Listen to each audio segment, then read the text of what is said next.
I'm gonna start with first question. There sometimes, and you hear everybody talking about 18 hours a day. I don't have time to do anything. There's so much happening on the get things done side of things, and but we also talk about the importance of investment. And I think sometimes people feel like they're too early in their startup to even think about getting investors. Can you talk a little bit about that investor pipeline and how important that is to get that started in terms of relationships and feedback and networking and all of that? Yeah, awesome. That's it's an excellent place to start with all of that. So I'll first and foremost say, like, I'm impressed with everybody that has their platform up and running or it's about to launch. If you're a part of this community, you're already far enough to talk to any investor in the world. I will say that, right? There's no risk in going to any investor to start to build a relationship with him or her. I think the basis of a startup is that when you're going after the retail checks, the 50, 100K, 200K checks to get the first funding in the door, you're actually dealing with the most amount of personalities. Investors are humans. Usually it's one person deciding to write a check. They don't have LPs or other funds to work with, but it's the time when you have to connect the most with as many individuals as possible. And so what an investor is looking for early stage is that not that you've solved all the problems in the world, but rather you know yourself, you know what you need, and you're making progress, right? So the 18 hours a day that you're putting in is making progress towards something.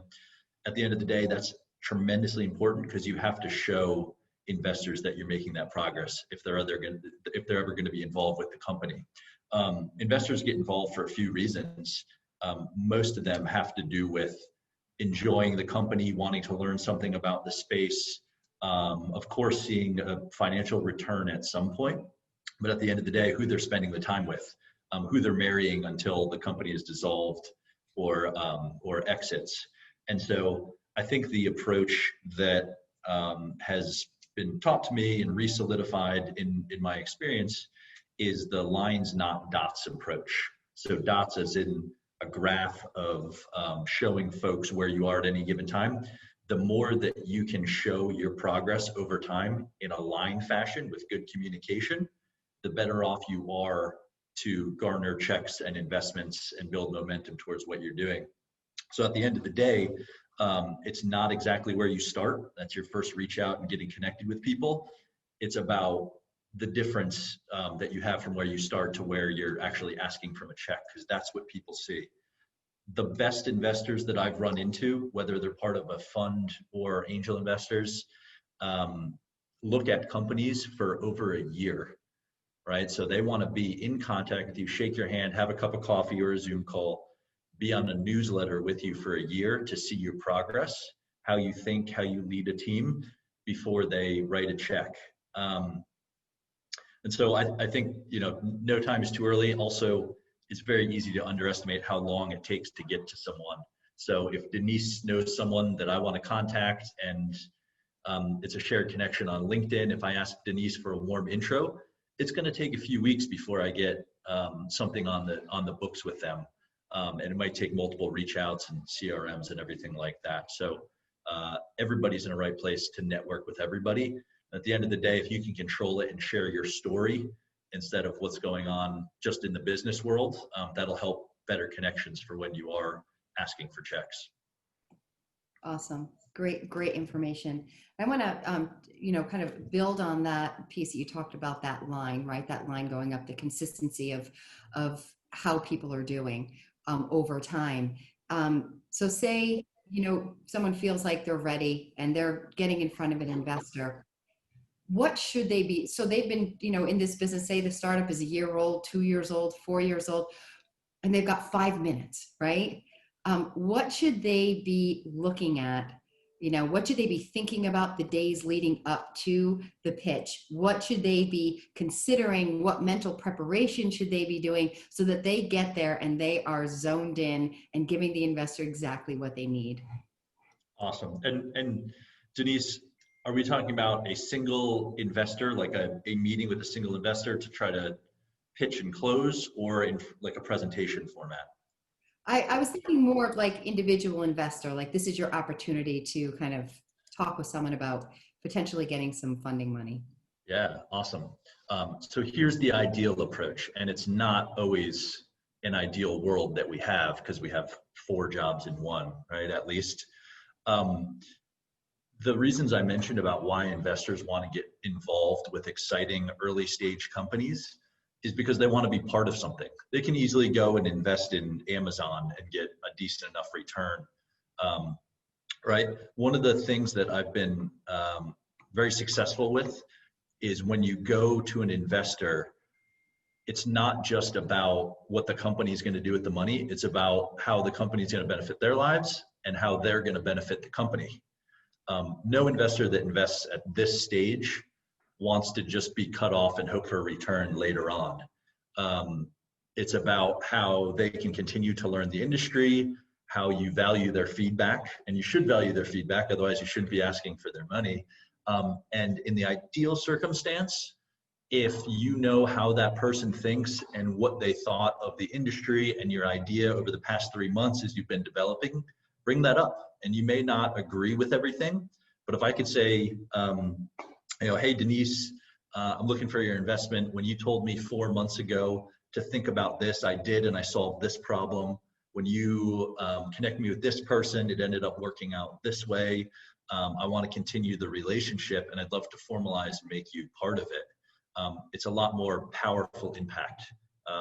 A check is the check. It's solidifying the relationship that you're kind of building. So the more you can personalize it and put time into understanding why they want to be involved, or why they would want to be involved, the better off you are for the closing moments.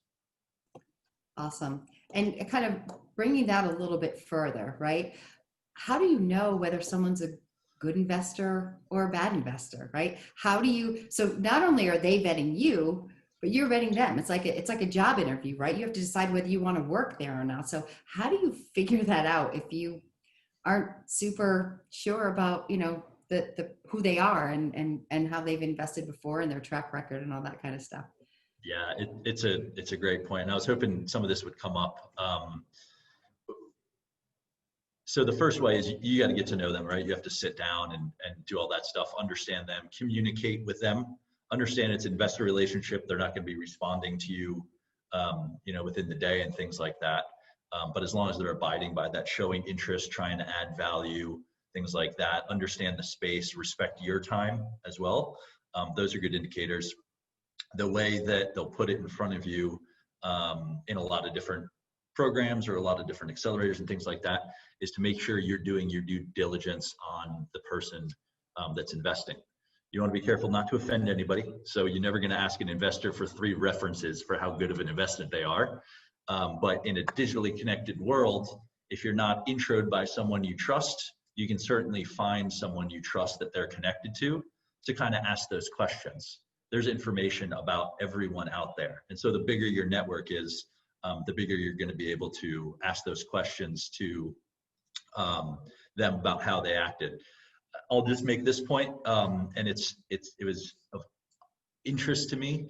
The investors that you put the time into and that end up saying yes to, that you believe are good investors, will show their true colors, and they'll keep their character throughout the entire startup. Really, until you dissolve or exit, you're married. The investors that don't have a great track record will eventually show, and as much as you may need money at any given time, you'll definitely understand their character. And here's the interesting part, in bad times and in good times. And everybody who's raised an angel round with more than 4 or 5 financial investors involved, right, outside of friends and family and things like that, has seen this. But the bad times, you can imagine entrepreneurs get calls, they have to answer questions, they're trying to figure out things on their own. When times are good, valuations are going up, the market's shifting in a good way, there's more opportunity. The same investors that may not have passed the sniff test in the beginning that you had to take money from also can sometimes get in the way, wanting more, maybe not understanding the process where you are, wanting more communication during those times. So I guess my advice is do the do the due diligence and work up front, just like you would when you interview and bring on an employee. If you have the best feeling in the world and a reference says this employee is no good, you have a gut feeling they're no good, they're no good. So make sure you do that and just do it carefully so that everybody understands the relationships. Awesome. Thank you. Great advice. And when you kind of mentioned friends and family and we're talking about, VCs, is one better than the other? Is it how much time and effort should you put into kind of non-traditional funding sources as opposed to going for those VCs and angel investors? Yeah, I think everybody has a good story about how they met an investor in a kind of a winding trail kind of manner. It's no different than a sales process. The more you can understand how people are investing and the process to go through, you'll start to qualify people a little bit more. And so if you're working in a CRM, you're doing pipeline and you're trying to raise $500,000, you're going to need 3 million in a pipeline, which means next to somebody's name, you're putting how much you think they can invest, or if you ask them how much they can invest, right? And all the different components. There's certainly the age-old adage of the people that take the most amount of your time are going to be the ones that are least likely to invest. You'll have to learn and kind of figure out those pieces together. But the sooner you can qualify people to be investors, the better. Now, if someone invests in your industry, if they invested in friends of yours, cohort mates of yours, all of that is a good sign. You're usually trying to get someone to invest for the first time that's not family or friend or could write a big check is not going to be the best way to go. Awesome. And we've got a question from Fani, so I'm going to jump in with his question really quick. How do investors feel about 12 to 15-month-old companies with founders working other day jobs, as not everyone can quit their job at the moment for various reasons? Yeah, Great awesome question, Fani. Yep. So I was talking about this with the former investor earlier today at lunch. We were talking about founder relationships, but I think it's just as applicable to investor-founder relationships. It's the 4 C's: character, competency, commitment, and communication.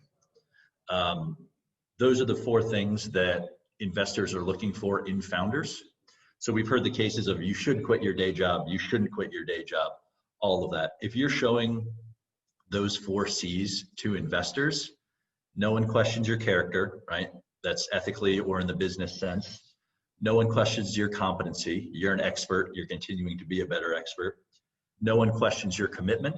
If you need money to support your family and you don't have the savings because you're younger and paying off debt, no problem. You better be putting in the hours at night because that's what it takes. And then communication, right? And a lot of these, if you don't have some of the first 3, you're not going to get the last one.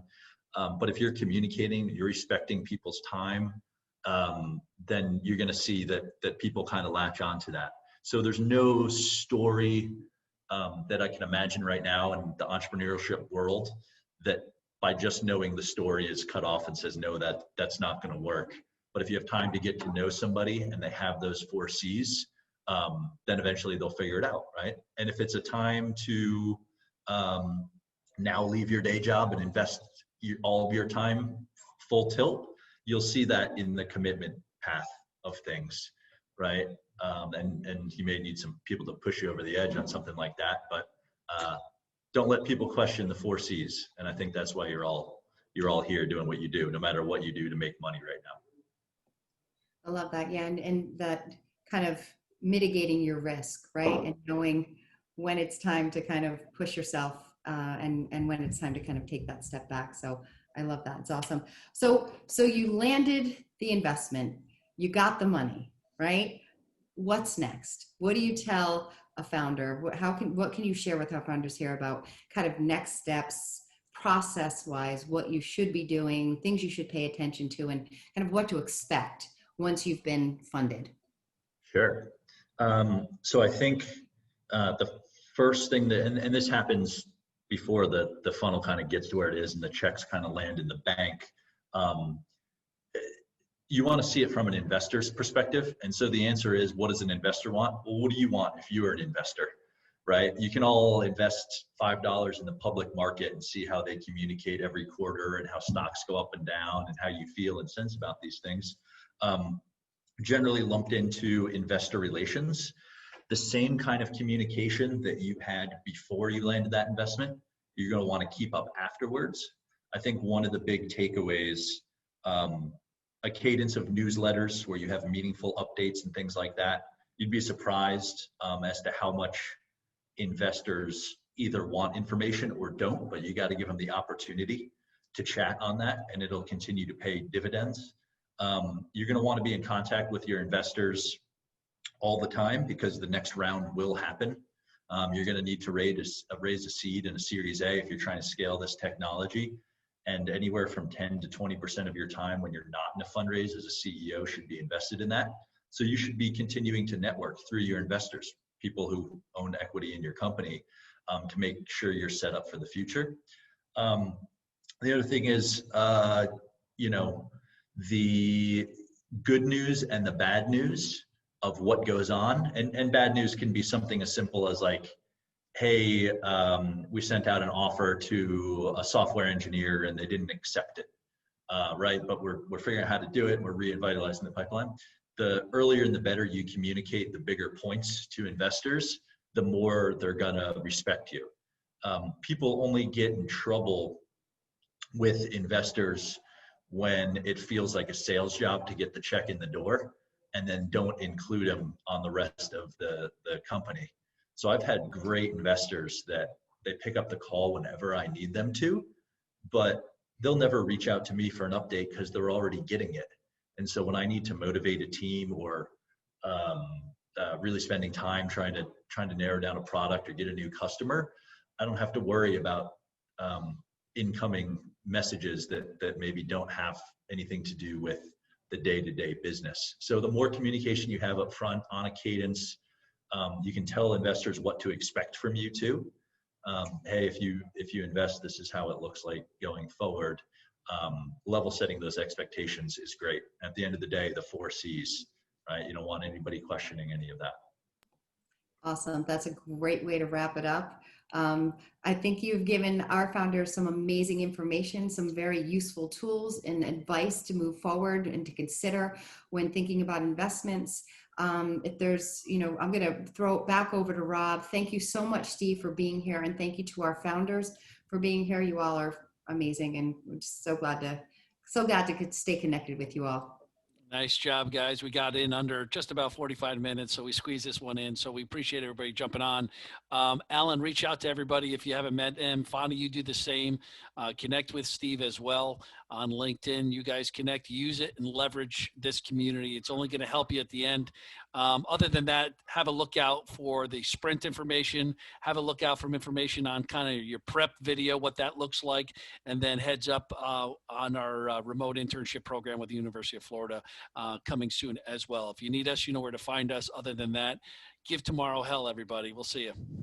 Take care. Bye, everybody. Thank you.